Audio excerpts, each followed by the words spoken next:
Friends, स्वागत है आप सभी को फिर से टारगेट क्लासेस में। और आज हम आप लोगों के लिए क्लास 9th केमिस्ट्री का पहला chapter matter in our surrounding आप लोगों के सामने इम्पोर्टेंट नोट्स से भरा हुआ लेकर आया हूँ। बिना स्किप किए इस वीडियो को देखिएगा जिससे सारा डाउट्स क्लियर हो सके। और शुरू करने से पहले हम एक बात आपको बता देते हैं कि अगर ये वीडियो आपको अच्छी लगी तो लाइक, सब्सक्राइब और शेयर कीजिएगा, कमेंट कीजिएगा और बेल आइकन को दबाना ना भूलिएगा, ताकि जो भी हम लोग न्यू वीडियो अपलोड करें वो सबसे पहले आप तक पहुंच सके। तो चलिए हम आज का अपना topic matter in our surrounding पर चलते हैं।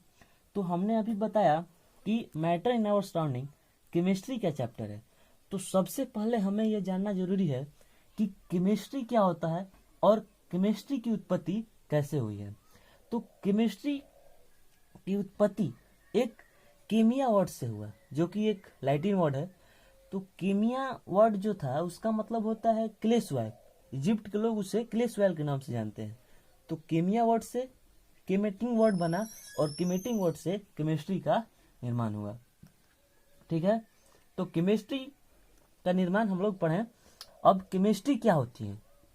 तो केमिस्ट्री एक साइंस की वैसी ब्रांच है जिस ब्रांच में हम लोग मैटर के स्ट्रक्चर के बारे में, कंपोजिशन के बारे में, इवोल्यूशन के बारे में और डिफरेंशिएशन के बारे में पढ़ते हैं।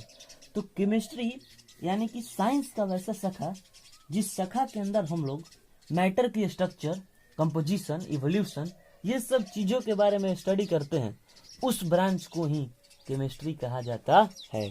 ठीक है, तो अब हम चलिए अपने topic matter in our surrounding class 9 पर आते हैं। तो मैटर क्या होती है?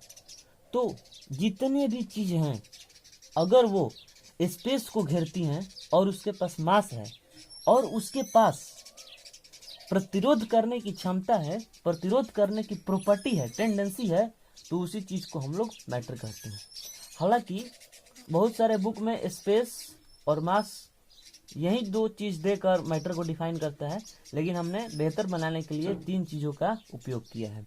ठीक है, example bricks, sand, table etcetera. तो अब हम पढ़ेंगे मैटर की क्लासिफिकेशन। तो जो हमारे पूर्वज दूरदर्शी लोग थे एंशिएंट टाइम में, जब साइंस का निर्माण नहीं था, जब साइंस का नाम भी कोई नहीं जानता था, तो जो हमारे फिलोसफर थे यानी कि दूरदर्शी लोग जो दूर के बातों को सोचते थे, उन्होंने बताया कि जितने भी ब्रह्मांड के वस्तुएं हैं, जितने भी ब्रह्मांड है, वो केवल 5 एलिमेंट से बना हुआ है, 5 तत्व: हवा, आकाश, पानी, आग, पृथ्वी। 5 चीजों से पूरा ब्रह्मांड बना हुआ है। लेकिन जैसे जैसे साइंस आगे बढ़ता गया वैसे वैसे जो मैटर है उसका क्लासिफिकेशन उसकी प्रॉपर्टीज पर होने लगा। फिजिकल प्रॉपर्टीज पर मैटर क्लासिफाइड हुआ, केमिकल प्रॉपर्टीज पर मैटर क्लासिफाइड हुआ। तो जो क्लासिफिकेशन मैटर का फिजिकल प्रॉपर्टीज पर हुआ वो 3 ग्रुप्स में हुआ। पहला सॉलिड्स, लिक्विड्स और गैस। और जो केमिकल प्रॉपर्टीज पर मैटर क्लासिफाइड हुआ वो भी 3 ग्रुप में हुआ: एलिमेंट्स, कंपाउंड्स और मिक्सचर्स। तो चलिए अब हम नेक्स्ट स्लाइड में पढ़ेंगे कि मैटर की प्रॉपर्टीज क्या है। ठीक है, तो properties of matter. Matter is made up of tiny particles called atom. तो मैटर की पहला प्रॉपर्टी है कि मैटर छोटे छोटे पार्टिकल से मिलकर बना हुआ है। छोटे छोटे पार्टिकल से मिलकर बना हुआ है यानी कि, और उस पार्टिकल को हम एटम कहते हैं। तो हालांकि हम ये जानते हैं कि जितने भी पृथ्वी पर चीज है वो छोटे छोटे टीनी पार्टिकल से मिलकर बना होता है और उसे हम एटम कहते हैं। दूसरा प्रॉपर्टी है कि मैटर के जो पार्टिकल्स होते हैं वो बहुत स्मॉल होते हैं, उससे हम नेक्ड आई से नहीं देख सकते हैं। उसे देखने के लिए हमें हाईली पावरफुल इलेक्ट्रॉन माइक्रोस्कोप की जरूरत पड़ती है। तीसरा प्रॉपर्टी है कि जो मैटर के पार्टिकल्स हैं उनके बीच में फ्री स्पेस होता है और उस स्पेस को हम इंटरमोलिक्यूलर स्पेस कहते हैं। तो ये हमें ध्यान रखने की जरूरत है कि इंटरमोलिक्यूलर स्पेस क्या होता है, कि मैटर के पार्टिकल्स के बीच में जो स्पेस होता है, खाली स्पेस होता है, उसी स्पेस को इंटरमोलिक्यूलर स्पेस कहते हैं। चौथा प्रॉपर्टी कि the particles of matter are constantly moving, यानी कि जो मैटर के जो पार्टिकल्स हैं वो निरंतर मूव करते रहते हैं। पांचवा कि the particles of matter attract each other and this force is called intermolecular force, यानी कि पांचवा प्रॉपर्टी है कि जो मैटर के पार्टिकल्स हैं वो एक दूसरे पर फोर्स लगाते हैं, फोर्स एक्सर्ट करते हैं, और उस फोर्स को इंटरमोलिक्यूलर फोर्स कहते हैं। अब जितने भी प्रॉपर्टी हैं, जैसे कि हम कैसे प्रूव कर सकते हैं कि मैटर के जो पार्टिकल्स हैं वो मूव करते रहते हैं, हम कैसे प्रूव कर सकते हैं कि जो मैटर के पार्टिकल्स हैं उनके बीच में फ्री स्पेस है, ठीक है।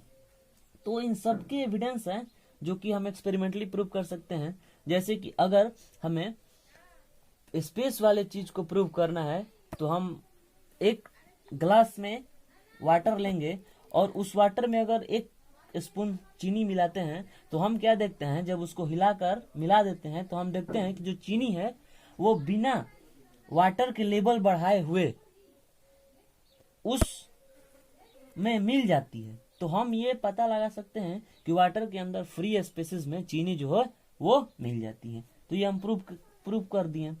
अब जैसे कि चौथा प्रॉपर्टी हमें प्रूव कर रहे हैं कि जो मैटर के पार्टिकल्स हैं वो कॉन्स्टेंटली मूविंग करते रहते हैं। तो हम देखे हैं कि अगर हमारे पूजा रेक पर या फिर मंदिर में अगर अगरबत्ती को जलाया जाता है तो हम क्या देखते हैं कि पूरी रूम में वो अगरबत्ती का स्मेल आने लगता है। तो ये हमें सिद्ध करता है कि जो पार्टिकल्स हैं मैटर के वो कॉन्स्टेंटली मूविंग करते रहते हैं। अब यहीं पर रॉबर्ट ब्राउन ने 1827 ईस्वी में ब्रोनियन मोशन का खोज किया था पोलन ग्रेन्स को लेकर। तो ब्रोनियन मोशन ध्यान रखने की जरूरत है, हो सकता है कि एक नंबर में आ जाए।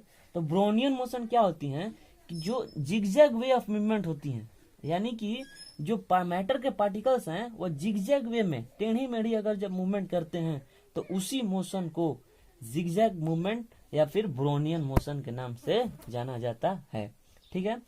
तो अब हम इसके बाद जो क्लासिफिकेशन हमने पढ़ा था फिजिकल प्रॉपर्टीज को लेकर उसको हम बात करेंगे नेक्स्ट लेक्चर में। लेकिन उसको पढ़ने से पहले हमें दो चीजों की जानकारी बहुत जरूरी है, रिजिड एंड फ्लूइड।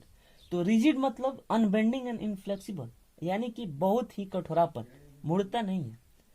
और जो मैटर के पास रिजिड की प्रॉपर्टी होती है उसे रिजिडिटी कहा जाता है, ठीक है स्टूडेंट्स। और फ्लूइड, तो फ्लूइड क्या होती है कि कोई मटेरियल जो इजिली फ्लो कर जाती है और उसे रखने के लिए कोई वेसल्स की जरूरत पड़ती है, जैसे कि वाटर है तो वो